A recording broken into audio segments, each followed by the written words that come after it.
अस्सलाम वालेकुम स्टूडेंट्स। आज का topic 16.10 RLC parallel resonance circuit के बारे में। बिल्कुल सेम कंसेप्ट है आरएलसी सीरीज़ रेजोनेंस सर्किट वाला। तो पैरेलल रेजोनेंस सर्किट में यहाँ पे सबसे पहले सर्किट डायग्राम बनाते हैं। एक फ़र्ज़ किया सोर्स है हमारे पास, ऑल्टरनेटिंग सोर्स, जिसके साथ हमने एक रजिस्टर, एक इंडक्टर और एक कैपेसिटर को पैरेलल वे से कनेक्ट किया। ये सोर्स है जिसकी फ्रीक्वेंसी को हम चेंज कर सकते हैं। ये रजिस्टर है, ये इंडक्टर है और ये कैपेसिटर है।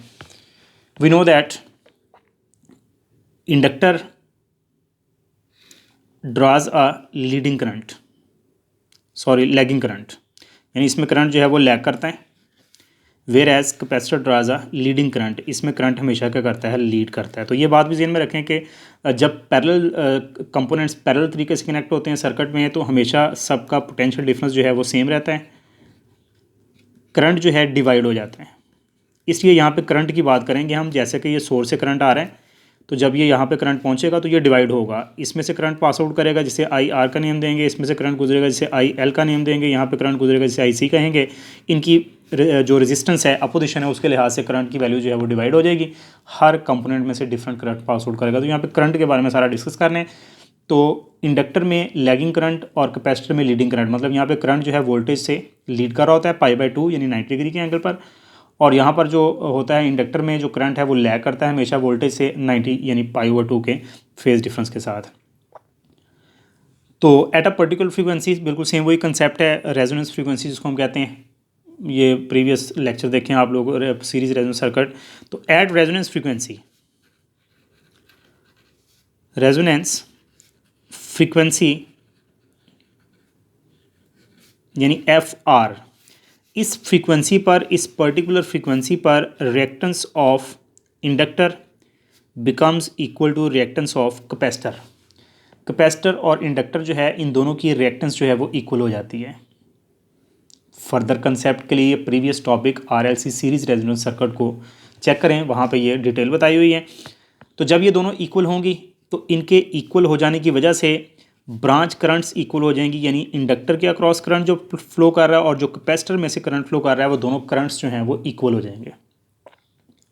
ओहम्स लॉ के मुताबिक V is equal to I into X C and V is equal to I into X L. तो वोल्टेज तो दोनों के लॉन्ग सेम है, बिल्कुल पैरेलल तरीके के साथ कनेक्टेड है, वोल्टेज सबका सेम है। तो इस लिहाज से एक्स सी और एक्स एल अगर इक्वल होंगी तो करंट भी दोनों के अंदर क्या होगा, इक्वल होगा।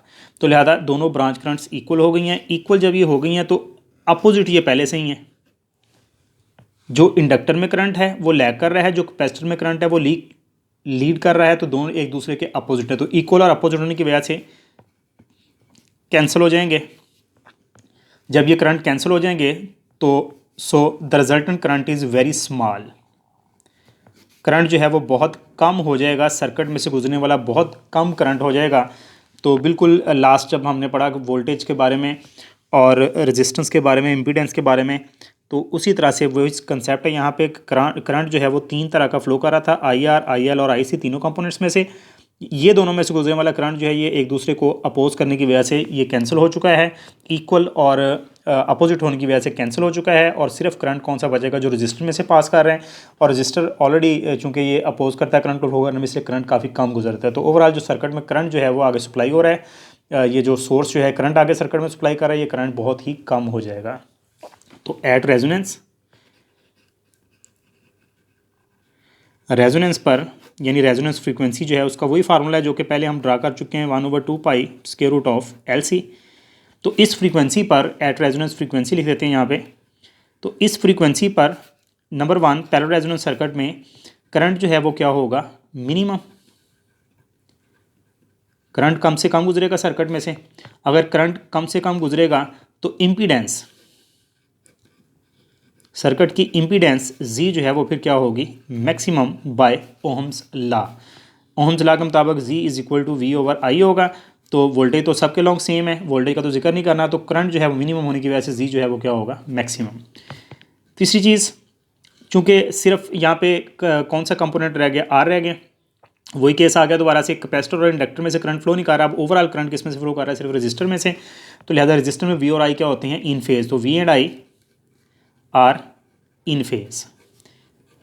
वी और आई इन फेज हैं, इन फेज मीन के उनके दरमियान एंगल जो है वो फेज एंगल 0 डिग्री है। सो पावर फैक्टर जो है वो 1 होगा।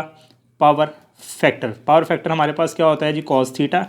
तो कॉस थीटा जब 0 डिग्री पुट करेंगे, कॉस 0 1, तो पावर फैक्टर हमारे पास 1 के इक्वल आएगा। वेरिएशन ग्राफ के जरिए चेक करते हैं। एक तरफ हमने फ्रीक्वेंसी ली और एक साइड पर हम करंट यूज़ कर रहे हैं, तो ग्राफ कुछ यूँ बनेगा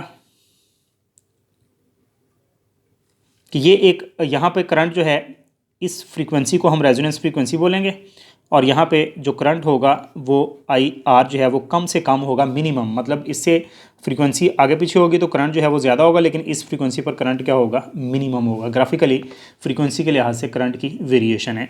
और last point, at this condition branch currents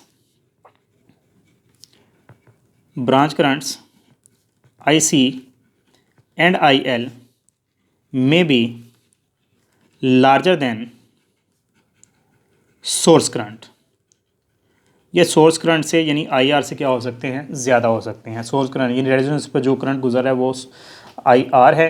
तो आई सी और आई एल ब्रांच करंट, जैसा कि हमने सीरीज रेजोनेंस सर्किट में पढ़ा था कि वोल्टेज या potential difference along I C along voltage and along capacitor and inductor, ये ज़्यादा हो जाते हैं सोर्स वोल्टेज से। इसी तरह से यहाँ पे करंट का जिक्र हो रहा है, तो आई सी और आई एल के मुकाबले में यानी ब्रांच करंट के मुकाबले में ये ज़्यादा हो जाती हैं किसके मुकाबले में, सोर्स करंट से। तो ये आज का टॉपिक था, उम्मीद है आप लोगों को समझ आ गई होगी। इसको रीड करें, नेक्स्ट लेक्चर के साथ फिर हाज़िर होंगे। अल्लाह हाफिज़।